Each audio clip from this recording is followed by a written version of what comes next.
causas que pudieron haber sido prevenibles. Entonces, en ese sentido, uno de los ejemplos de ese contrato social a medias es que tenemos, por ejemplo, la mitad de los niños menores de 5 años padeciendo desnutrición. Y si le damos doble clic a la información, veremos que el 70% de los niños indígenas padecen desnutrición crónica, menores de 5 años. Bueno, estos dos ejemplos nos dan claras luces de que el contrato social, ese que ambicionamos, ese que dice la Constitución, no se está cumpliendo. Y si nos vamos al análisis del presupuesto, que sería ya la mirada más puntual sobre la política fiscal, pues nos vamos a encontrar que ese Estado, que es poco efectivo, tiene como resultado no solo un problema de pocos recursos. Sí es cierto que Guatemala tiene la carga tributaria más baja de América Latina y una de las más bajas del mundo. Imagínense ustedes un país como Guatemala con 15 millones de habitantes, con una economía que supera los 50,000 millardos de dólares, solo recauda por cada quetzal que produce menos de 12 centavos, ¿verdad? 10 centavos con 0.4, y vámonos al promedio en América Latina. En América Latina los estados recaudan el 30% de lo que produce la sociedad. Si nos ponemos más exquisitos, vámonos al mundo más desarrollado, 40%. Y si alguno de ustedes ha estado o ha visto algo sobre los países nórdicos, no sé cuántos los han visto, los conocen. Bueno, ahí la recaudación es el 50% del Producto Interno Bruto. Eso determina en buena medida no solo la forma en que gastamos, incluso determina la efectividad de los estados. En estos días ha habido todo un debate en Guatemala sobre qué es primero, y nos hemos envuelto otra vez en que si es el huevo o la gallina, cuando en realidad la discusión es más sistémica, pero nos están diciendo que el Estado primero tiene que ser efectivo antes de volver a platicar sobre aumento de impuestos o sobre, por ejemplo, mayores inversiones. Lo cierto es que no es cierto. Quienes están diciendo eso son personas o malintencionadas o con poco conocimiento. Y les voy a poner nuevamente algunos ejemplos. No sé cuántos de ustedes han visto estudios sobre cobertura educativa. Ya les decía yo que tenemos más o menos la mitad de los niños y adolescentes afuera de la escuela pública. Resulta ser que en un estudio que hicimos en 2009, que era un estudio prospectivo, 2007, perdón, ¿cómo pasa el tiempo? Era un estudio que tenía metas de educación de 2008 a 2021. Y veíamos que para hacer más efectivo el sistema educativo teníamos que invertir más. Y podría sonar extraño, pero en realidad cuando uno observa mucho de la deserción de los niños que hace que sea inefectivo el sistema educativo, mucha de esa deserción estaba relacionada con la falta de calidad educativa, por ejemplo. Y dentro de calidad educativa podemos tomar los baños. Muchas de las escuelas no tenían ni baños, entonces las niñas se sentían muy cohibidas, por ejemplo, de ir a los servicios sanitarios. Otro de los graves problemas de calidad y que representa mucho de la deserción es que no hay un incentivo para que los chicos y las chicas se queden en la escuela. Y uno de los incentivos probados mundialmente ha sido, por ejemplo, la alimentación escolar. Yo pasé por una escuela pública en los años 80 y recuerdo dos cosas. La primera es que antes del recreo, y siempre lo cuento, así es que quienes ya me hayan oído de plano lo sabrán, pero no deja de ser importante. Antes del recreo, los niños que venían, yo vivía en Ciudad de Plata, los niños que venían de la Betania, algunos y en algunas ocasiones, y algunos niños se desmayaban antes de salir a recreo. En el recreo eran los años 80, ustedes me ven joven, pero no, fue en los años 80. Eran los años 80 y todos los días uno pasaba, hacía fila y le daban su Incaparina. Cada 15 días nos entregaban 3 bolsas de Incaparina para llevar a la casa, por ejemplo. Quizá para los niños de Ciudad de Plata esas 3 bolsas de Incaparina no eran tan importantes como para los niños de la Betania, pero en general sí representaba un aliciente para los niños de la Betania poder ir a la escuela, poder tener no solo educación, por lo menos esa tacita de encaparina que se recibía al día y las bolsas que habrán servido para compensar el hambre en su casa.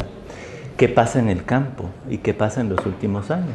Resulta ser que el presupuesto, por ejemplo, solo tiene en promedio para la alimentación escolar de los chicos menos de 1 quetzal al día. Sé que ninguno de ustedes es papá acá, pero déjenme contarles que 1 quetzal no alcanza ya ni para un Tortrix, ¿verdad? Mucho menos para la alimentación escolar. Bueno, en el estudio nosotros concluíamos que mejorar la efectividad, hacer el gasto público más efectivo, que es retener a los niños y que ganen el GRA, significaba otras inversiones adicionales que no se estaban dando: biblioteca, alimentación escolar. En aquel entonces nosotros hicimos un cálculo sobre transferencias condicionadas en efectivo y, por supuesto, algo muy importante de la efectividad es la supervisión. Y bueno, todos necesitamos a alguien que nos diga: mira, lo estás haciendo bien, lo estás haciendo más o menos, lo estás haciendo mal. ¿Qué les parece un sistema educativo en donde el maestro también es el director? Ya me imagino cuando el maestro le pide al director permiso para no llegar el viernes, ¿verdad? Bastante sencillo. Bueno, todo eso condiciona hoy por hoy la efectividad que tienen nuestras políticas públicas. Le podemos echar la culpa a malos funcionarios, a malos planificadores, pero también hay que echarle la culpa a un Estado que está preparado para la indigencia, para la sobrevivencia, no para hacer algo que valga la pena, no para hacer algo que genere cohesión. Y ahí vamos a tocar después ese tema. Bueno, por el lado de esto era para cerrar un poquito la discusión sobre gasto público, efectividad. Saben ustedes que estudios que ha hecho ICEFI sobre Centroamérica nos dicen que la inversión en cada niño en Guatemala al día es de 6 quetzales con 25 centavos. Eso tiene que ser suficiente para proteger, garantizar y promover sus derechos, para construir ciudadanos que mañana sean competitivos frente a un mercado global muy exigente. Tiene que servir para construir la institucionalidad que sirve para proveer esos servicios a los niños y niñas. Si lo comparamos con Costa Rica, por ejemplo, Costa Rica invierte 8 veces más que Guatemala. No sé cuántos de ustedes han ido a Costa Rica o conocen, pero es un nivel de vida muy diferente, ¿verdad? Y uno lo encuentra hasta en la calle. Bueno, es un gasto muy limitado. Siempre nos dicen en los medios, y ya estamos en la época en la que nos dicen: mire, es el proyecto de presupuesto de 2016, es la cosa más grande que ha pasado alguna vez en el mundo, ¿no? ¿Cuántos ya lo han visto? 72 millardos. Suena un montón, sí, efectivamente, pero comparémoslo en primer lugar con el tamaño de la economía. El presupuesto de Guatemala representa, este proyecto de presupuesto, menos del 13% del Producto Interno Bruto. Es decir, que de cada quetzal que se produzca en el país, ese contrato social que queremos construir tiene 13 centavos para poder hacer todo lo que queremos que sea ese país del futuro. Eso ya está en la palestra. No sé cuántos de ustedes lo han visto. De hecho, hoy en el periódico hay una crítica terrible al ICEFI. Dice que trabajamos para la UNE. Yo me puse mi corbata verde, ¿verdad? Bueno, pero no, en realidad creo que lo que intentamos discutir es qué rol va a tener el Estado en la construcción de una sociedad diferente. Si la sociedad al final está apuntando por un Estado como el actual, con muy limitadas posibilidades de desarrollo, pero también de democracia, entonces hay que seguir en la senda que nos están proponiendo. Reducir el presupuesto, gastemos solo lo que ingresa, incluso menos, ¿verdad? Creo que ni siquiera han leído el proyecto de presupuesto quienes dicen que este año 2016 debe ser de 52 mil millones, cuando en realidad 52 mil millones es lo que logramos recaudar, más otros alrededor de 7 mil millones que son de otros ingresos. Bueno, para pasar al lado de los ingresos, sí hay que decir que ¿quién decide? ¿Quién paga y quién no paga impuestos? ¿Quiénes creen ustedes que debe decidir en una sociedad democrática? Pues yo creo que todos todos en general, ¿verdad? Si es un contrato social que tiene derechos, también debemos estar cercanos a la discusión de nuestras responsabilidades. Y lo que ha sucedido en nuestros países, porque Centroamérica tiene el mismo problema, es que la decisión de quién paga impuestos no nos la preguntan a los ciudadanos, es una decisión que toman las élites económicas. Y lo pueden ver ustedes rápidamente, si revisan, si le pasamos una radiografía a la tributación, vamos a encontrar que en Guatemala no solo se recauda poco, ya dijimos, menos de 12%, 10.4% fue este año, el próximo año se espera que sea 10.1% del Producto Interno Bruto. Pero si ustedes miran la estructura, van a encontrar que el 70% de los impuestos son impuestos indirectos. Impuestos que no me están preguntando a mí si tengo un jaguar, si tengo un helicóptero. No sé, esos impuestos no les importa si uno está desempleado, si uno es estudiante, si uno es trabajador, si uno tiene 5 hijos. Esos impuestos son ciegos. Los impuestos indirectos no miran a quién le cobran. Y el 30% restante son impuestos indirectos. La virtud de estos impuestos es que si preguntan, bueno, Jonathan gana tanto, ok, entonces usted me tiene que pasar tanto. Y alguien gana la mitad de lo que gana Jonathan, bueno, entonces tiene que pagar menos impuestos. Alguien gana el doble, entonces tiene que pagar un poco más que Jonathan.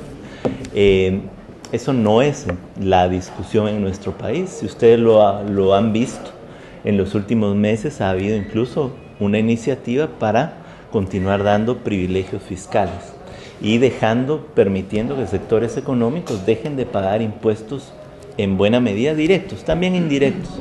Pero el problema al final de cuentas es que, nuevamente, si revisamos las sociedades que tienen contratos sociales más efectivos, es decir, donde sí estamos más cerca de la realidad, de lo que ambicionamos, son sociedades en donde quien tiene más es un poquito más responsable que el resto por la construcción de lo que es colectivo. ¿Qué dicen los que no quieren pagar impuestos en este país? Bueno, dicen que no pagan porque el Estado no sirve, que ellos igual no van al Hospital San Juan de Dios, que ellos también tienen que pagar su guardaespaldas, que ellos también tienen que poner una talanquera en su colonia. Bueno, cualquiera que haya vivido, oído o caminado por el mundo civilizado, más desarrollado que el nuestro, sabrá lo rico que es caminar en las calles públicas sin que lo asalten.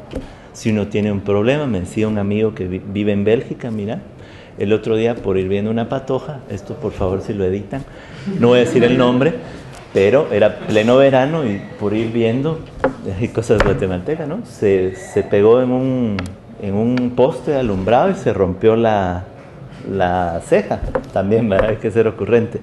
¿Qué hizo? Inmediatamente lo llevaron en la ambulancia al hospital y pagó, porque sí se paga, 20 francos, francos me parece que, no estoy seguro si son francos o euros, pero resulta que 20 por todo el trabajo, ¿verdad? Y esos 20 fueron cobrados en función, porque el Estado allá sí controla, de cuánto gana él. Entonces él entrega su tarjeta, su NIT, por ejemplo, y entonces dicen, bueno, alguien como usted va a tener que pagar un pequeño deducible de 20 euros. ¿Qué pasa en nuestros países? La gente que tiene seguro privado no escatima nada en pagar los deducibles, ni en pagar lo que tenga que pagar por salvar su vida, pero en lo público resulta ser que tenemos un gravísimo problema. Tenemos crisis hospitalarias y crisis de salud de mucho tiempo atrás, debido a una carencia de recursos. Me detengo aquí a decirles cómo es la composición del financiamiento de la salud.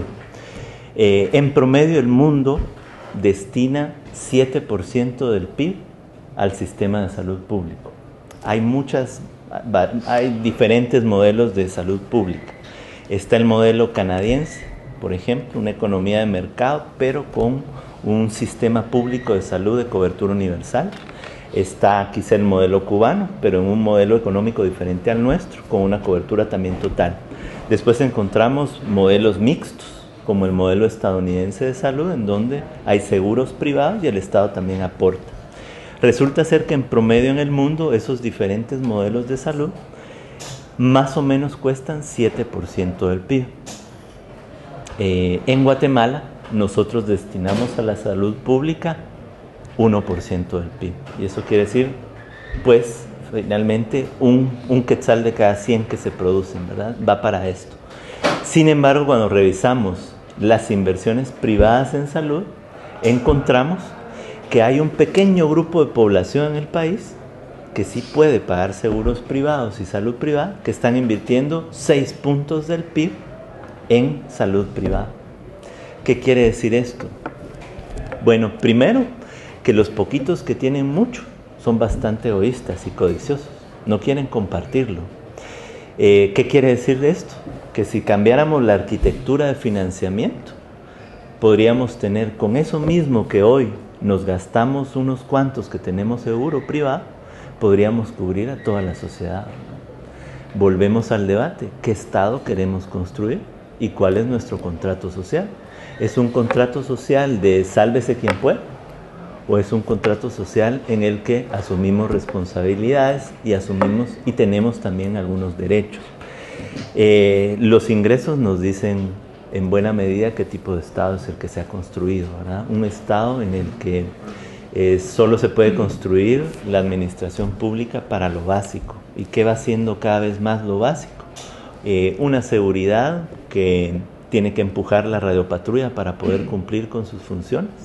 Un sistema de justicia, lo dijo la fiscal en el evento del costo de la corrupción, que no tiene cobertura para 233 municipios. Es decir, hay 2/3 partes del país que no tiene cobertura ni siquiera a la justicia.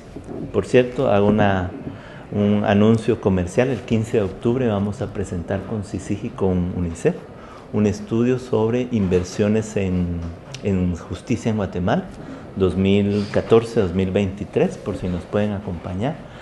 Porque en realidad lo que estamos encontrando, fíjense ustedes, es que con estos datos que yo les comentaba, tenemos un estado de cobertura urbana, un estado malo, ya incluso para quien vive en lo urbano es un estado que no da la talla, pero si nos trasladamos a lo rural, vamos a encontrar que ahí el estado ni siquiera existe.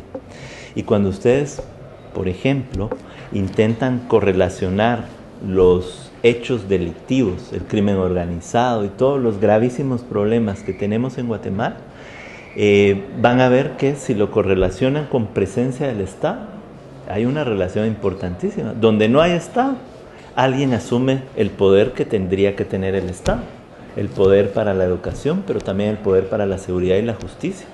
Entonces Guatemala va caminando hacia un Estado que es presa del crimen, ¿verdad? Por eso no es de extrañar al final el que el propio presidente, de acuerdo a lo que hemos estado viendo en estos días, esté involucrado en eso. Porque el Estado que tenía en Guatemala es un Estado para eso. Es un Estado para que se aproveche el que llega. Y yo ahí, y quizá para ir cerrando, no sé, y lanzar algunas preguntas y comentarios, creo que ahí debemos ser muy claros. Nuestras luchas desde abril no son contra el Estado, no son contra lo público. Al contrario, si salimos a luchar, si nos mojamos, si nos asoleamos, es porque pretendemos un Estado distinto. Nuestras luchas es contra los abusivos que creen que lo público es para que se sirvan ellos, nada más. Y hoy el debate ya no es ese. La respuesta del proyecto de presupuesto es una respuesta que no le da lectura a eso que salimos a hacer. No tiene cambios en transparencia. No sé cuántos de ustedes, yo sigo pensando en la imagen de un chico que estaba llorando en las primeras manifestaciones y que decía, yo quiero que se vaya Valdetti en aquel entonces, porque por ella murieron muchos niños que no tuvieron acceso a la salud. Pues esos niños se siguen muriendo. Ya no está Valdetti ni está Otto Pérez, y a cómo van las cosas casi va a haber una limpia adicional, pero los niños continuarán muriéndose en el estado actual de las cosas. Entonces, de ahí la importancia. La política fiscal es toral, es el siguiente paso. Ya demostramos como sociedad que no estamos dispuestos a que lo público sea únicamente del dominio privado. Pero quienes lo han dominado están claros que no quieren competencia. Ellos ya son dueños de ese espacio. Es un espacio de poder, es un espacio de recursos. Y es un espacio en el que sí deciden en qué se gasta. Los negocios que uno mira en el listado geográfico de obras, pero es un espacio donde esos poderes privados también deciden ¿Quién paga impuestos? ¿Y saben qué nos tememos nosotros? Hay una ola en América Central. La solución frente a la carestía de recursos no es que nos sentemos a discutir impuestos directos. Es un cambio en el IVA y se acabó el asunto. Piensen ustedes que de aquí a noviembre va a haber una discusión sobre el presupuesto con 3 escenarios. El primero es el de hagamos un presupuesto más pequeño del que ya tiene el Estado guatemalteco y en el que no haya déficit. Nosotros hicimos algunos cálculos. Es un presupuesto irrisorio porque ese presupuesto ni siquiera daría para inversiones sociales. Habría que cerrar los programas de transferencias condicionadas en efectivo, el Ministerio de Comunicaciones, el Ministerio de Cultura. Es cierto que algunos no son lo mejor que uno puede esperar, ¿verdad? Pero lo otro es que generan una mayor ingobernabilidad. Hay otro escenario que es recomponer el proyecto de presupuesto actual, que está en 72 millardos. Es el presupuesto más pequeño de los últimos 17 años. Podríamos intentar recomponerlo sin cambiar las fuentes de financiamiento, pero hacerlo mucho más humano.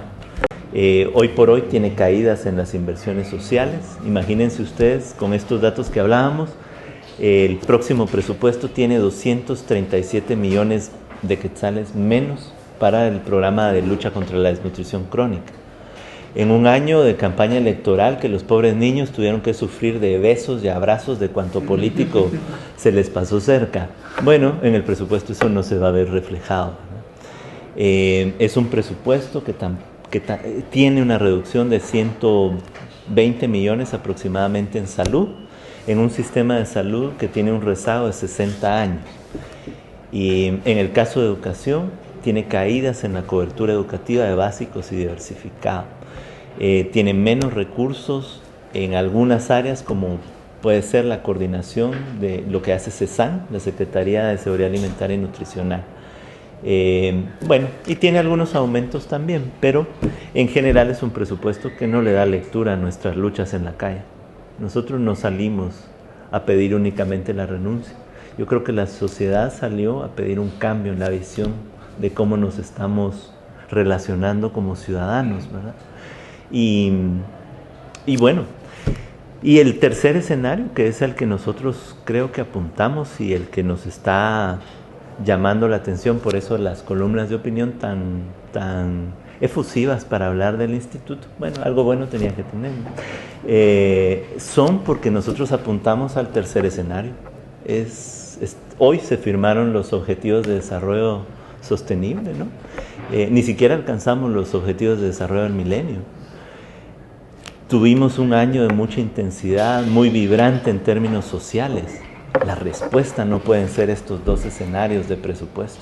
La respuesta, por lo menos para la discusión social, es un presupuesto que sea humano, es un presupuesto que permita empezar a caminar en la senda. No vamos a corregir tampoco voy a decir lo que dijo Yafet Cabrera en los últimos 500 años, pero no podemos tampoco alinear la política fiscal con la democracia y con nuestras aspiraciones en un año, pero sí que podemos comenzar a construir una política fiscal diferente.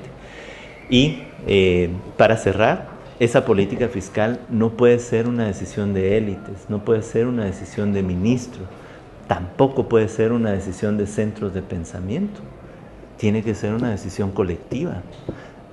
Nos tenemos que comprometer, o por lo menos decir, miren, yo sí estoy dispuesto a que esto no dé para más, porque además quiero irme a vivir a otro país.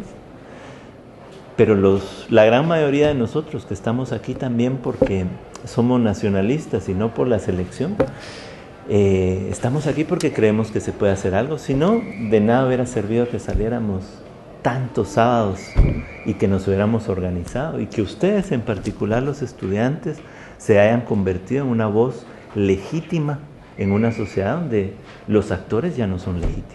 Los sindicatos, los empresarios, los propios académicos, los políticos de partidos. ¿Quién es legítimo en este contexto? Solo los estudiantes, los movimientos campesinos que nos han advertido toda esta hecatombe de problemas desde hace 10, 15 años saliendo a las calles solitos. los movimientos de mujeres, los movimientos de migrantes.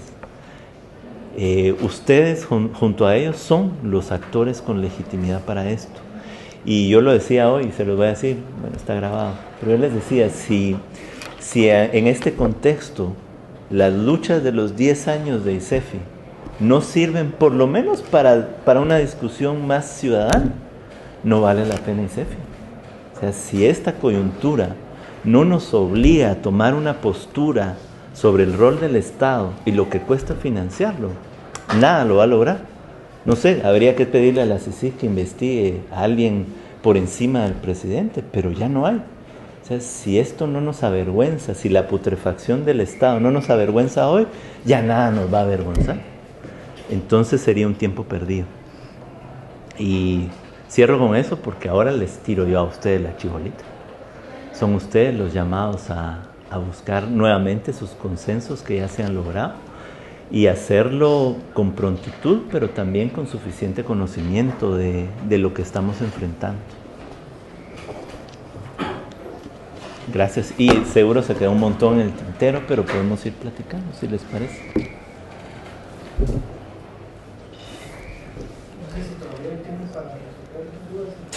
Sí. Bueno, yo... ustedes mandan, pero ¿qué? Hay que ir a clase. No. ¿Algunos tienen que ir a clase? Yo sí. Bueno, qué pena. Muchas gracias. Si llevan documentos y... Sí, llevan los ¿sí? papás. Bueno, entonces pasemos. Igual están Está grabado. La minuta es grabada.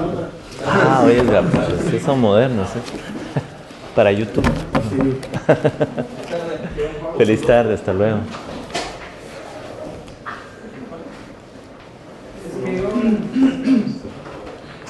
Quería aprovechar tal vez, hoy me regañaron por mencionarle a un amigo en comunicación que teníamos que hacer un pacto fiscal, porque los términos no se adecúan tanto, entonces tal vez explicar un poco mejor cómo, digamos, la estructura, los tipos de impuestos que hay, el IVA, si es directo o indirecto. Perfecto, con gusto. Un poco más atención. Bueno, listo. Sí, yo sí, igual iba a hacer la misma pregunta porque hoy tiene que haber una expresión de gastos tributarios y ¿sí? No sabía yo qué estaba hablando. Caramba, bueno, súper bien. Bueno, sí. Sí, sobre la composición, ya les decía yo que el 70% son impuestos indirectos y el 30% son impuestos directos. Dentro de los indirectos, el más importante es el impuesto al valor agregado. Es un impuesto regresivo. Cuando hablamos de regresividad, lo que estamos diciendo es cómo afecta esto a quien está pagando el impuesto en términos de sus recursos. Y lo que encontramos es que un impuesto regresivo es un impuesto que pesa más sobre el que tiene menos en función de lo que se tiene, ¿verdad? O sea, pagar, se lo voy a intentar explicar de una manera más sencilla. Si yo gano 1.000.000 de quetzales al mes, el IVA que pago por 5 libras de azúcar representa para mí una parte muy pequeña. Pero si yo gano 500 quetzales al mes, el IVA que pago por las mismas 5 libras de azúcar representan una buena cantidad de mis ingresos. Eso quiere decir que el que más tiene, finalmente siente menos el pago de sus impuestos, ¿verdad? Y el que menos tiene, pues seguro que le afecta más su bolsillo. En el caso de los impuestos directos, se supone que el esfuerzo de los impuestos directos es hacerlos más progresivos. Quien tiene más va a tener que aportar un poquito más. Volvamos al ejemplo. Si tenemos a alguien que gana en Guatemala menos de 6.000 quetzales aproximadamente, esa persona, el Estado, le va a decir, usted no me tiene que pagar impuestos sobre la renta. Porque ya hicimos los cálculos y la canasta básica es más o menos eso. Solo que hay un pequeño detalle. Más de 6.000 quetzales solo lo gana aproximadamente entre el 15 y 10% de los trabajadores en el país. O sea, ya ganar 6.000 quetzales en Guatemala es que uno está del lado bastante privilegiado de la oferta laboral. Bueno, ¿qué quiere decir esto? Hay un montón de gente que no va a pagar el impuesto sobre la renta. En ese sentido, pues está bien. porque eso era lo que queríamos. No le vamos a gravar al que no tiene ni para la canasta. Ahora bien, la gracia del impuesto sobre la renta es que podemos ir poniendo tramos. ¿Qué quiere decir esto? Si usted gana entre 6,000, y lo voy a poner en ejemplo porque hoy no me recuerdo de los tramos que están vigentes para Guatemala, pero básicamente si uno gana entre 6,001 y 8,000 quetzales, usted tiene que pagar de impuestos sobre la renta 5%. Si gana más de 8,000 quetzales, pero menos de 14, usted debe pagar 7%. Y así sucesivamente, intentando darle esa progresividad, de tal forma que alguien que gana 1,000,000 al mes, pues pague bastante más de lo que gana el resto, de lo que paga el resto. Claro, alguien que gana 1,000,000 y el Estado le va a quitar 100,000 quetzales, ¿será que lo va a dejar desplumado? Yo creo que los 900,000 dan para vivir pues relativamente bien. Bueno, esa es parte del debate, ¿no? Les dejo de tarea averiguar los tramos en el ISR nuevo. Desafortunadamente, las reformas de 2013 que cambiaron el impuesto sobre la renta hicieron un impuesto que es muy neutral, que al final de cuentas no tiene esa progresividad que desearíamos. Bueno, hay debates ahí y fue un impuesto que por lo menos se logró aprobar en un contexto en el que nuevamente teníamos la lucha de que no se aprobara nada, pero es un impuesto al que le falta progresividad. Incluso hay algunos trabajadores que con el cambio de este impuesto sobre la renta ahora pagan menos impuestos de lo que pagaban antes. ¿Qué tiene de virtuoso este impuesto nuevo sobre la renta? Es que elimina la famosa planilla del IVA, que era algo que se denomina la canibalización entre los impuestos, porque alguien que pagó IVA, al final de cuentas hacía su planilla y no tenía que pagar impuestos sobre la renta, y generaba incentivos muy perversos, ¿verdad? Venta de facturas ilegales y bueno. Entonces esa es la diferencia entre un impuesto directo que se busca que sea mucho más progresivo, quien tiene más va a pagar un poco más en función de sus ingresos, y que los impuestos indirectos por lo menos no constituyan el 70% de la recaudación, porque después nos encontramos con otro mito. ¿Cuántos de ustedes han oído? Nosotros somos los que siempre pagamos los impuestos. Bueno, ese es un mito de todos los días. Sin embargo, y los pobres no pagan nada, o la economía informal no paga nada. Bueno, la economía informal es parte de los que pagamos el IVA. Por lo tanto, sí estamos participando.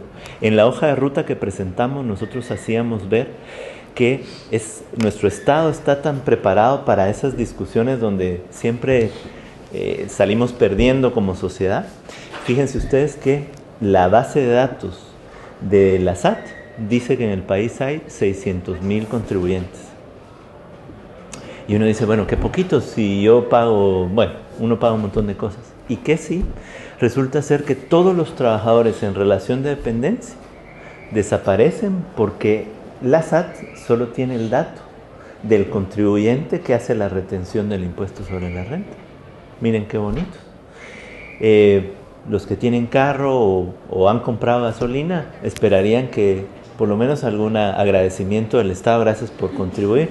Pues no, resulta que el agradecimiento va a la gasolinera, porque la gasolinera es la que aparece como el contribuyente. El que pagó la factura no aparece como contribuyente. Entonces, bueno, tenemos que ir desmitificando, porque parece ser que sí, cada vez que pase alguien de estos que dicen que solo ellos pagan impuestos hay que rendirle pleitesía, pero en realidad no es cierto, ¿verdad? En realidad no, los impuestos los pagamos cada vez que compramos algo en el súper, en donde sea. Sobre el gasto, para cerrar, sobre el gasto tributario, es la suma de todas las exenciones, deducciones y no pagos de impuestos que el Estado está dispuesto a dejar que no se paguen. Y se han cambiado las metodologías.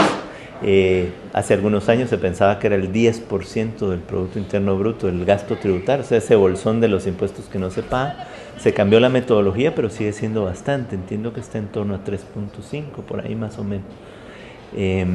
Bueno, ahí están los privilegios a las zonas francas, los privilegios a la maquila, a los colegios, a las universidades, por cierto.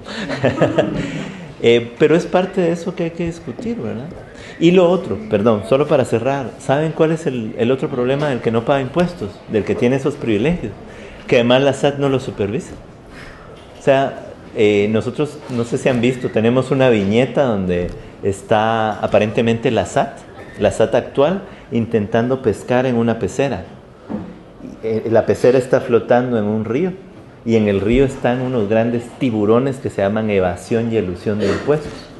Esa es la SAT actual, una SAT que sale de cacería al zoológico, sale a fregar al contribuyente que ya conoce, pero a todos los que no conoce, a todos los que evaden, a todos los que eluden, no los sale a buscar.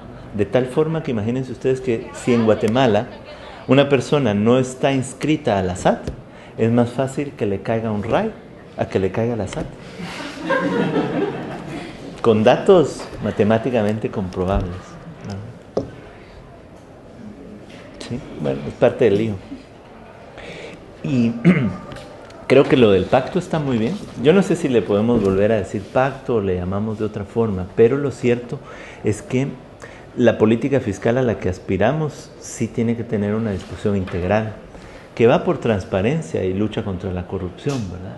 Y el documento de corrupción lo tiene muy claro, pero también tiene que ir por efectividad del gasto, pero también por suficiencia del gasto. No podemos seguir invirtiendo tan poquito. Y otro de los elementos es la forma en la que vamos a manejar el endeudamiento público. No se vayan a sumar a ese mito de que, bueno, Guatemala está endeudada como Grecia. No es cierto, no es cierto. De hecho, revisaba los datos del presupuesto de Japón, que son más o menos $900 millones al año. Ojalá nos regalaran un año de presupuesto, ¿verdad? Componemos. Pero básicamente la mitad del presupuesto en Japón se financia con deuda. Yo le preguntaba a la persona que me lo mostró, mire, pero yo sé que Japón tiene una deuda que sobrepasa 2 veces su PIB. Me dice, sí, del Producto Interno Bruto, ¿verdad?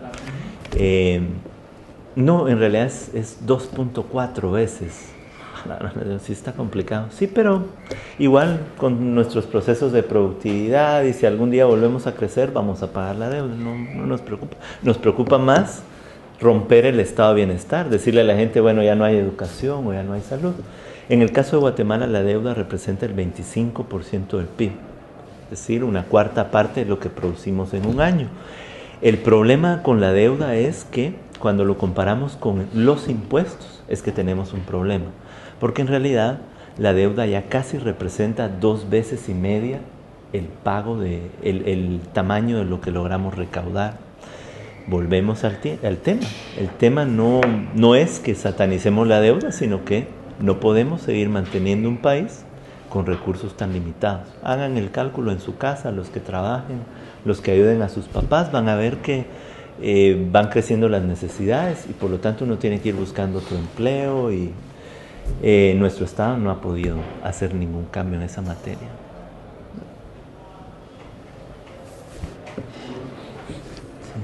Por ejemplo, como cualquier ciudadano, hablar de más impuestos sin meterla, pues, o sea, pensar, o sea, si no pongo a ver mi voucher de pago y decir todo lo que me descuentan y todo esto, o sea, yo por lo menos, o sea, en una primera vista así ignorante y todo, aborrecería poner más impuestos, porque pensaría en mi lógica, decir, bueno, no, primero que lo que ya pagamos sea bien manejado, quizá por todo ese sistema de corrupción que uno dice, es que, o sea, entendería, primero limpiar, que nos demos cuenta que legalmente lo que aportamos no alcanza, y ahí uno ya se anima a decir, bueno, démosle, pongamos más y más, pero me queda esa inquietud sí, como sociedad, o sea, hablar de más impuestos por la misma coyuntura creo que nos da temor, pues. Sí, no, y es totalmente comprensible. De hecho, por eso es que no podemos hablar solamente de uno de los problemas, que es la poca recaudación. Tenemos que aprender a cambiar la llanta mientras el carro está caminando, porque lo otro es que no podemos detener la administración pública. Y ahí vuelvo al tema, los niños que se están muriendo hoy. Ya no está Otto Pérez, ya no está Roxana Valetti, pero seguimos teniendo los problemas torales. Por eso es que la discusión debe ser integral, debe ir encaminada a transparencia y mejor gestión de lo público, pero no podemos, y yo creo que ahí es donde está realmente el centro del debate, aún si lucháramos y erradicáramos la corrupción del mundo, no solo de Guatemala, aún así el presupuesto de Guatemala es muy pequeño, no serviría para lo que pretendemos construir. El debate tiene que ir en varias líneas, ¿verdad? Tiene que ir transparencia y lucha contra la corrupción, totalmente. Tiene que ir, por ejemplo, las mejoras en la evaluación, los propios pactos colectivos con los trabajadores públicos, tienen que estar vinculados a resultados, así como nos los piden a todo el mundo, ¿no? Y por supuesto, cuando lleguemos al tema de ingresos, debe ser una recaudación también justa, no puede ser a los mismos. Y ahí hay un margen de maniobra muy alto. Imagínense ustedes que el ISR y el IVA, que son los dos impuestos más importantes del sistema, tienen un nivel de evasión del 40%. De cada quetzal que deberíamos de estar recaudando estos impuestos, solo recaudamos 60 centavos.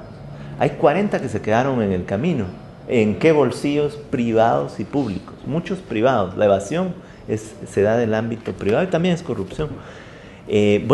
No podríamos pretender hablar de más impuestos si no corregimos eso. Y si no tenemos una administración tributaria, nuevamente, que salga a buscar a los peces grandes, ¿verdad? Que no se encargue solo de, el contribuyente que ya conozco, a este le vuelvo a caer. Entonces el debate tiene que ser integral, porque si no, sí, yo creo que la sociedad no va a aceptar. O sea, si les decimos, miren, vamos a incrementar por mucho que sea ISR, se vamos a cobrar al vecino que vive mejor. Aún así la gente no lo va a querer, porque estamos viendo los actos de corrupción que hay. Pero también hay que advertir que no debemos satanizar el Estado, y yo sí creo que todo esto que está pasando hay que saberlo manejar, porque parece ser que todos los que hemos sido funcionarios o empleados públicos somos una partida de ladrones, y no es cierto. No es cierto, también hay gente que hace su mejor esfuerzo. Y vean ustedes dos datos. El 90% de la vacunación en Guatemala se hace a través del Estado. O sea que no todos se lo están robando. Tenemos aproximadamente 4 millones de niños y adolescentes estudiando. Pero de esos 4 millones, 3.1 millones de niños y adolescentes estudian en lo público. Algo está haciendo lo público, ¿no? No todo, no es que haya un festín y no quede nada. Y bueno, la lucha no es entonces contra el Estado, no es tampoco contra no pagar impuestos, pero es una lucha que tiene que ser integral, con la mirada completa de la política fiscal. Y eso nos lleva a esto, que son las reciprocidades. Es un nuevo acuerdo. Hay muchos estudios que sobre los pactos fiscales se dan en ámbitos de reciprocidad. ¿Qué significa? Yo como ciudadano me comprometo a pagar impuestos, pero usted como Estado y como gobernante se compromete a rendir cuentas y se compromete a que esos recursos tengan un impacto en la sociedad. Un pacto fiscal no es un acuerdo porque perdimos la guerra, al contrario, es porque la ganamos y estamos seguros de que podemos construir algo colectivamente. Yo me temo que los medios, y hay algunos detractores de estas discusiones que nos quieren meter gol, porque al final de cuentas está quedando muy en el día a día la idea de que, ¿saben qué? Ni un solo centavo más de deuda, ni tampoco nada de hablar de impuestos hasta que esto no se corrija, hasta que no haya una eficiencia. Y hace 20 años también se dijo que era eficiencia privatizar algunos aspectos de educación y de salud, y hoy tenemos gravísimos problemas también ahí. Entonces, no hay una solución tampoco mágica, ni hay una única solución. Las soluciones al final se van construyendo como fruto de estas reflexiones, ¿verdad? Yo creo que la apuesta es, en primer lugar, ¿qué rol le estamos asignando al Estado? ¿Qué rol queremos que tenga el Estado? Queremos un Estado muy, muy mínimo, que intente brindar seguridad y justicia a quienes estamos en los puntos urbanos del país. Queremos un Estado que tenga por lo menos educación primaria y básica garantizada. Queremos un estado de bienestar al estilo nórdico, donde a uno le manden una carta y le digan, mire, Jonathan, tenemos varias maestrías que creemos que a usted le servirían, son gratuitas. O queremos un estado que que podamos vivir el mundo mediterráneo, caminar por las calles sin que vaya uno con el corazón en la mano, con su computadora. Subirla, ¿no? Usted se sube al bus, deja su compu ahí, se duerme y llega a su parada y se baja y qué rica la vida. Hay estados así, ¿verdad? Vayan ustedes a Suecia, a Dinamarca. Ahí el estado, la protección, claro, es un estado que cuesta 50 puntos del PIB, pero es un estado que tiene unas garantías que, bueno, yo no sé, ya quisiéramos, por lo menos quizá no del día de la noche a la mañana, porque nuestro estado no tiene esa capacidad de responder por decreto. Es un estado que se puede ir construyendo, pero hoy caminamos a todo lo contrario de eso. Hoy caminamos hacia el estado que tiene cada vez menos, que va a expulsar más gente, que va a generar más crimen, que va a generar más delincuencia y que va a ser un estado más presa de esas personas que representan y que son los íconos de algo más grande que intentamos sacar desde abril. La decisión es esa, ¿qué estado quieren? Y entonces a partir de eso podemos decirles cuánto cuesta. Si ustedes van a irse de viaje, ¿qué hacen primero? Las cuentas. Yo no digo, me voy a ir de viaje y 3 años después, ¿y el viaje que te ibas a ir? Es que no ahorré nada, ¿verdad? ¿Queremos un estado distinto? La plata es importante. Y aquí la voluntad política, como decía alguien, tiene que tener cara de cheque, ¿verdad? Y bueno, no es sencillo tampoco, porque hay muchos mitos sobre la política fiscal, ¿verdad? Y hay una destrucción de lo público que más que evidente y cierta además, ¿verdad? Imagínense ustedes, pues es bueno ver cómo al final el sistema de justicia y CICIG lograron sacar tanta información como para que un presidente y una vicepresidenta tuvieran que renunciar. Pero el otro lado de la moneda es que no les parece vergonzoso, no les parece un golpe a la democracia que la podredumbre de la corrupción haya llegado hasta los niveles más altos. O sea, eso es para deprimirse. A mí que cuando uno mira las declaraciones, es una vergüenza, no importa si uno votó o no votó por ellos. Lo que nos están diciendo es que el sistema democrático es una cosa muy débil, es un sueño todavía por construirse.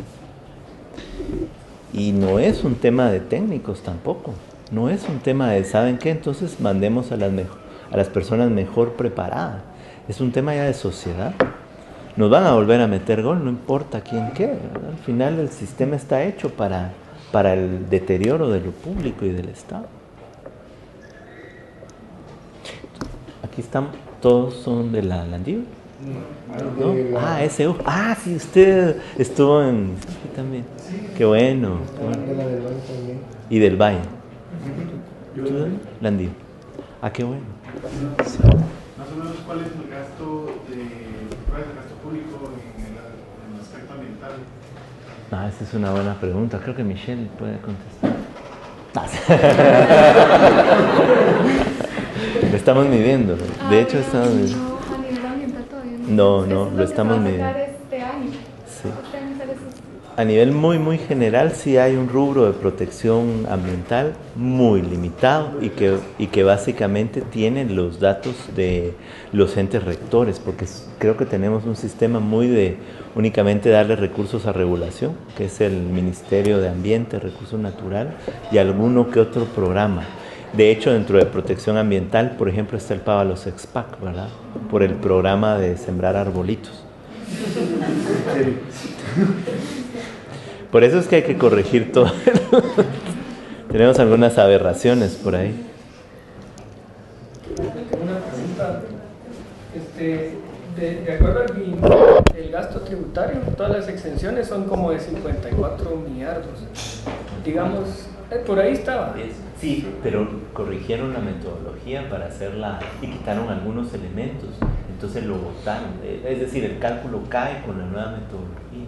Es menos. Sí, porque ese dato que da sí es como 10 puntos del PIB. Sí, exacto. Que efectivamente era lo que se calculaba antes, pero el universo de cálculo incluía, por ejemplo, la planilla del IVA y otros elementos que en la nueva metodología de cálculos no, eso es parte de una discusión distinta. Hay metodologías de metodología y queda únicamente exenciones de IVA, ISO. Por ejemplo, un dato curioso, entre las universidades y las iglesias el Estado deja de percibir 800 millones de quetzales. Por las actividades de zonas francas y maquila, el Estado deja de recibir 1.100 millones de quetzales. Ahí son los grandecitos que merecen discusión, porque al final la sociedad puede decidir quién paga y quién no paga. Lo que no es justo es que no tenga un sustento con el que todos estemos de acuerdo. Yo no me opongo a que no paguen impuestos las universidades y los colegios, pero me opongo a que con esas exenciones, por ejemplo, y hay un caso documentado, hay un colegio que quería ponerle jacuzzi en la casa del director, o comprar 200 litros de whisky para fin de año sin pagar impuestos. Eso es lo que no debemos permitir, ¿verdad? Porque, bueno, ¿cómo le explica uno a la persona que gana 6,000 quetzales con 5 centavos y tiene que pagar ISR que a él sí le tenemos que cobrar y las botellas de whisky que compró un colegio no? Todo eso ya comenzaba a regularse, los cambios de 2013 iban en función de esto, porque es educación, lo que no debe pagar impuestos es la educación.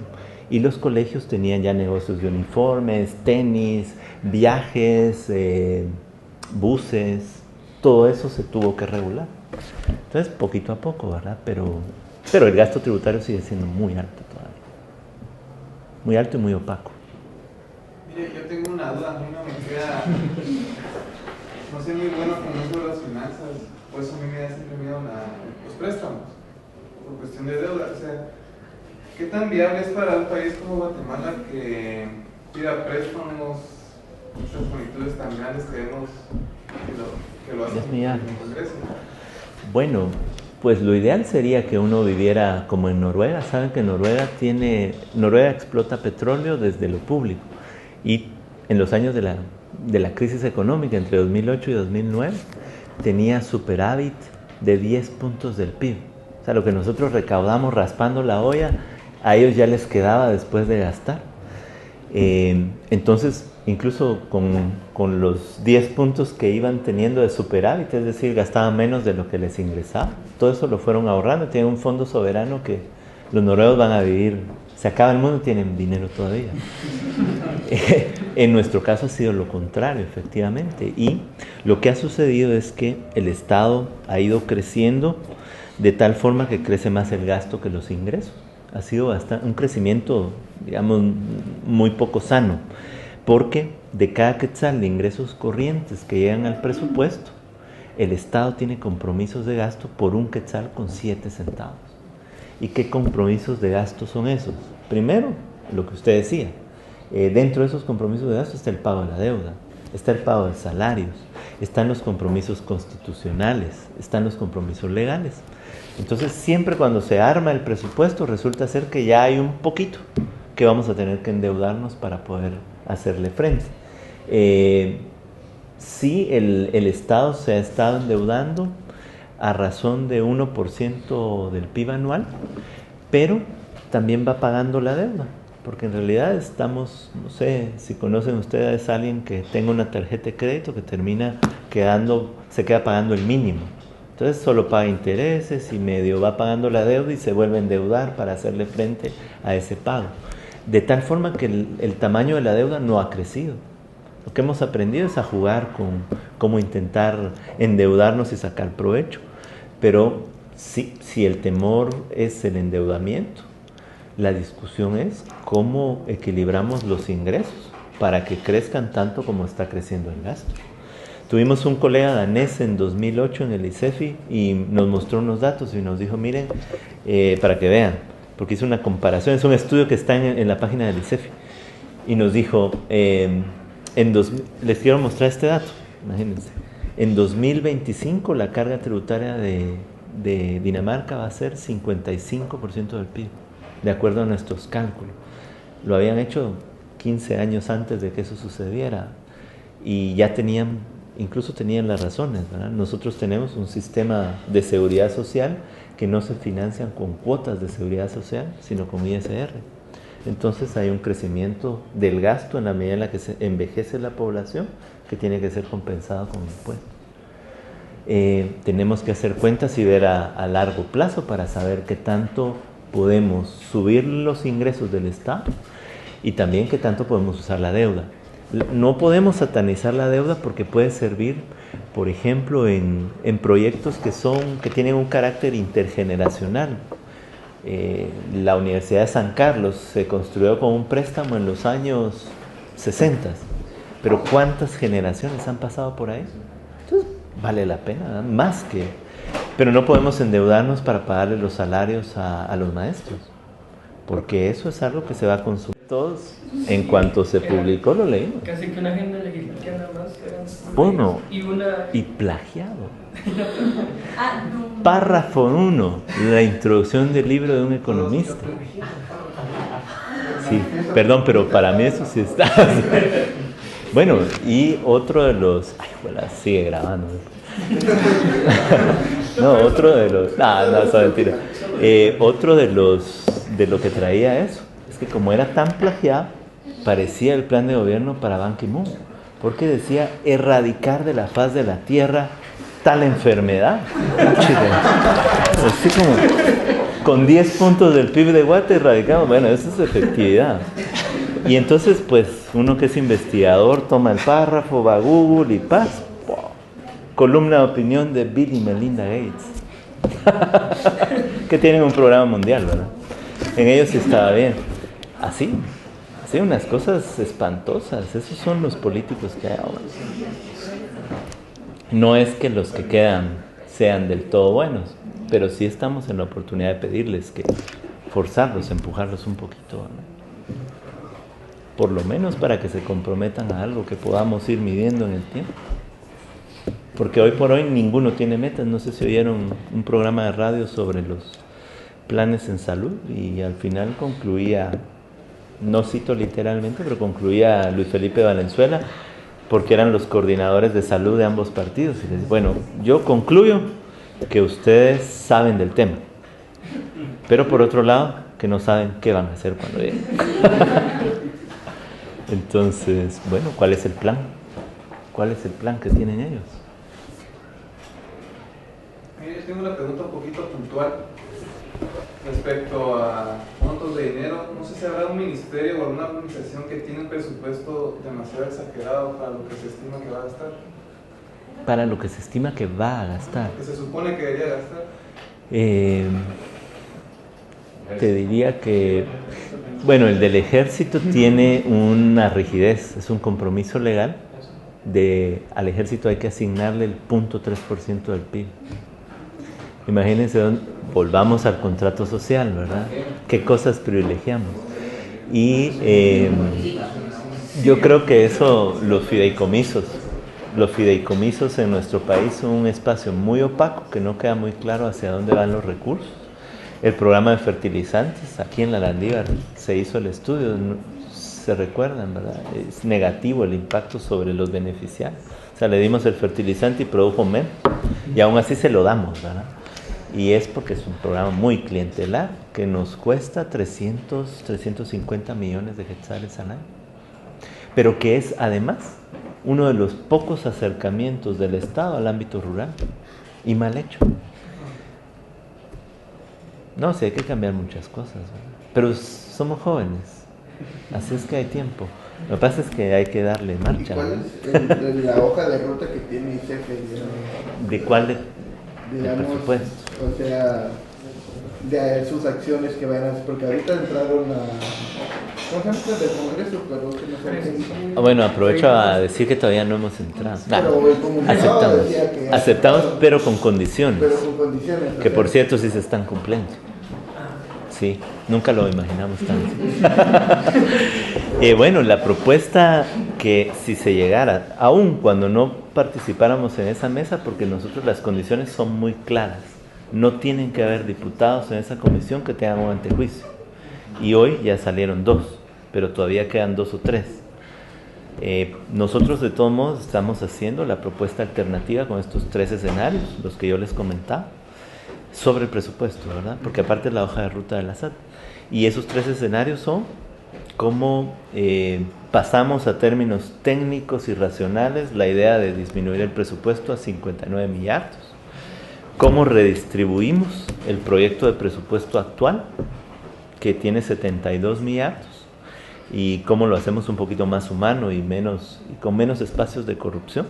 Y el tercer escenario, cómo planteamos un presupuesto que tenga lo que nosotros consideramos, y en discusión con otros actores de la sociedad, que son los mínimos para seguir avanzando. Si la tendencia del presupuesto, como se le entregó al gobierno que ya ni terminó su periodo, se hubiese conservado, el presupuesto debería tener un tamaño en torno al 15% del PIB.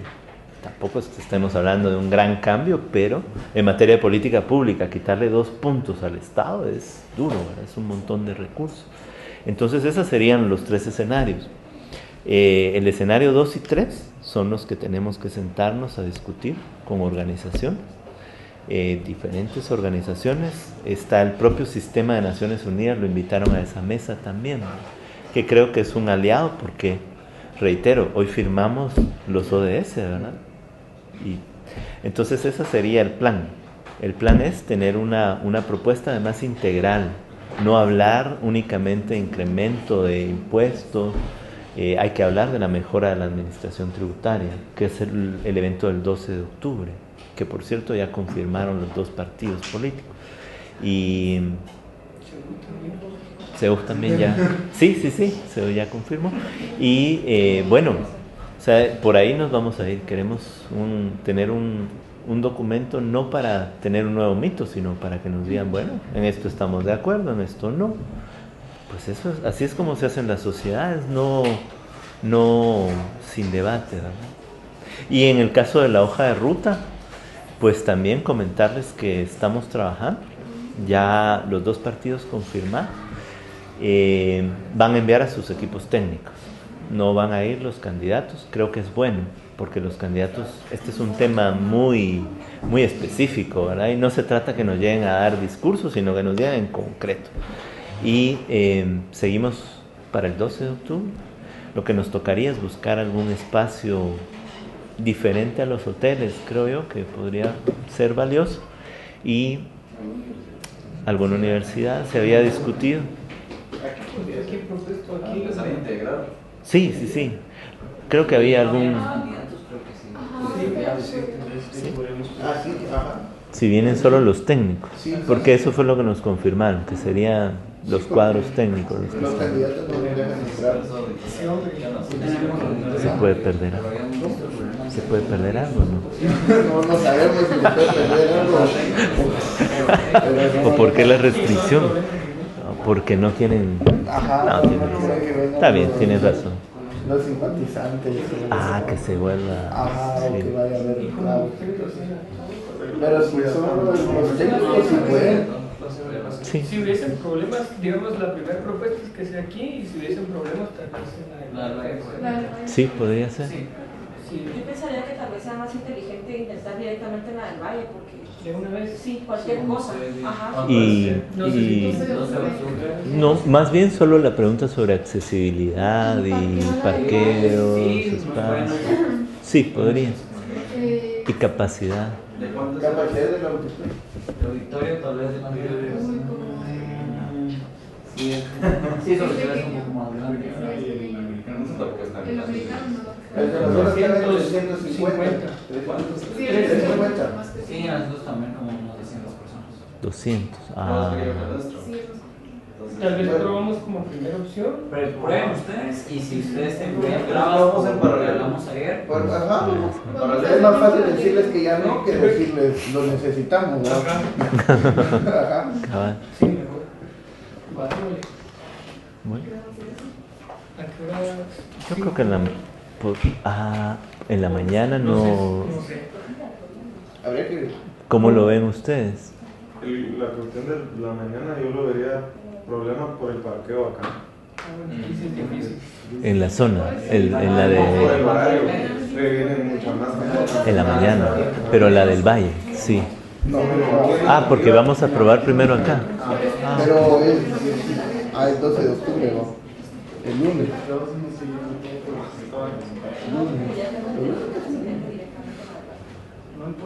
Pero qué hacemos, pero o sea, pero mira, los eventos donde han jalado más, no, la mayoría no son en la mañana.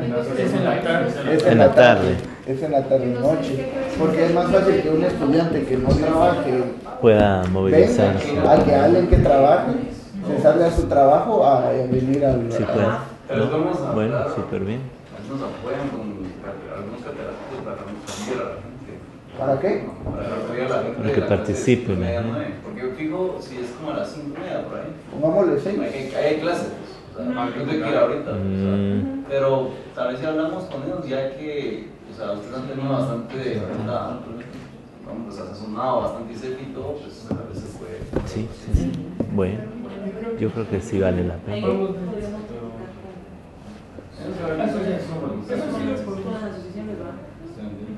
Ahí, Lo hacemos paralelo entonces y vemos en dónde es viable. Solo una pregunta, Jonathan. Sí. Respecto, ¿van a haber cobertura de medios? Ah, sí. ¿A qué medios ustedes están pensando? Llegan todos. Llegan todos. Sí, nosotros vamos a hacer, como hacemos siempre, un comunicado de prensa, la invitación a medios, pero eso siempre tiene muchísima cobertura. Sí. Lo que estábamos buscando era la forma de pasarlo, así como el costo de la corrupción. Si alguien no se puede movilizar, pasarlo en... Y tenemos Justicia Allá. Nosotros hemos usado el canal YouTube. Sí, que también se puede y nos ha ido bastante bien. O sea, pero si alguien, un poco con el objetivo de que se suban más, y Justicia Allá puede coordinar eso, sería fantástico. Lo que podemos hacer es que ahorita tenemos una comisión de un integrante de cada universidad que se encargue de este tema para ya una vez coordinar con ustedes si están de acuerdo. Listo, buenísimo. Y de repente sumamos a Álvaro o algo así de justicia. Sí, va. Excelente. Y va. Ese sería la hoja de ruta de la SAT. Habíamos discutido presentar 5 de noviembre la propuesta de presupuesto. Esa estamos nosotros avanzando. Nos podríamos sentar a verla con ustedes antes de que ustedes tomen la decisión, o yo, más bien, si ya la tomaron, igual para que la conozcan, porque esa sí habría, por cuestiones de agenda y de tiempo, todavía estamos pidiendo información que sin esa información es muy complicado hacer propuestas. La estaríamos haciendo pública el 5 de noviembre, ¿verdad? Que sería prácticamente con el que quede. Pero nuevamente, el presupuesto no es del que quede, el presupuesto es de todos. Así que quede quien quede, hay que forzar a un debate más público sobre el tema, ¿verdad? Tampoco es de la Comisión de Finanzas, por eso si no cumplen lo que nosotros habíamos pedido, no tenemos nada que hacer ahí, ¿verdad? Pero ahí podemos fijar la fecha, si les parece, cuando tengamos más información. Perdón la ignorancia, pero entonces no es lo mismo de la Comisión de Finanzas. O sea, no es la propuesta de presupuesto, digamos, en el Congreso, ¿cuándo lo aprobarían? 30 de noviembre. 30 de noviembre. Entonces la del 5 es como una propuesta. Es nuestra propuesta en el sentido amplio, mejor de todos. Sí. Esa se entregaría 25 días antes de que venza el tiempo que el Congreso tiene. Y una vez haya bajado también toda la discusión política de la segunda vuelta, ¿verdad? Podríamos empezar a trabajar de la página. Esto solo que for dummies. Pero más for dummies.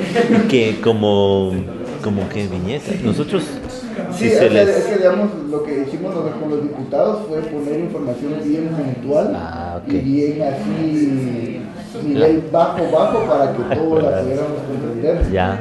Y hay un dibujante en el equipo. Bueno. Entonces pero, estamos... o sea, si tenemos todavía tiempo, Sí. podemos, o sea, empezar a trabajar esto nosotros. Súper bien. Para empezarlo a... Eso está bueno. Súper bien. Démosle. Bueno, gracias. Y aparte, la del 5 La del 5 de noviembre. no, la de octubre. Ah, la del 12 de octubre. No, la del 5 que habíamos propuesto. 5 de octubre. Perdón. La de propuesta de planes de gobierno. Ah, sí. Perdón, esa sí no la tenía. Esa es también... Esa sería, bueno, ahorita los que sabían era del Antivarianos nada más y de AECO, que era para el análisis de Sí, los planes de los gobierno. dos. Y un poco el contexto... Bueno, sí. Bueno, sí, ahorita que estaba aquí, podemos aprovechar para invitarlos, como los Antivarianos también le hicimos invitación a Jonathan y a Cefi, que para presentar un foro del análisis técnico que hicieron ellos de los planes de gobierno. Entonces, sin traer candidatos ni nada, sino que solamente para quien vaya a ir a votar, que pueda participar en este foro y que se forme un criterio objetivo, porque igual el análisis que hicieron es técnico. Sí. ¿Cuándo sería ese foro? El 5 de octubre. 5 de octubre. Digamos, tal vez lo alternamos, entonces un foro aquí y el otro con ustedes. También sea universidad, el espacio ideal, ¿no? Sí, esta es invitación. O sea, AECO invitó al Antivarianos y ahorita AECO está invitando a Acción VGESI. Es cadenita. Sí, Estamos invitando mutuamente. Al de ASECO. A la... Yo te di ese salón, estamos por confirmar el 5 de octubre. Si quieres, veamos todos los espacios, las 3 fechas, veámoslos los dos. ¿Qué 3 fechas son sencillas? Perdón, el 12. El 12 veámoslo los dos y el 5 fue con nosotros. Sí, pues sería aquí entonces. Aquí es el 5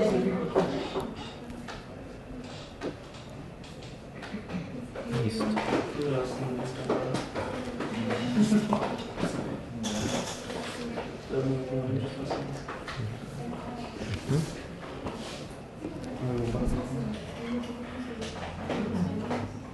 Bueno, ahora leer. Sí, colega. ¿Ahora qué? A leer. A leer. Bueno. Aléjense de sofos hasta que hayan leído esto. Nah. Somos activistas, pero también hay que ser jóvenes. Ah, totalmente. ¿Qué? ¿Dónde sigue la fiesta, pues?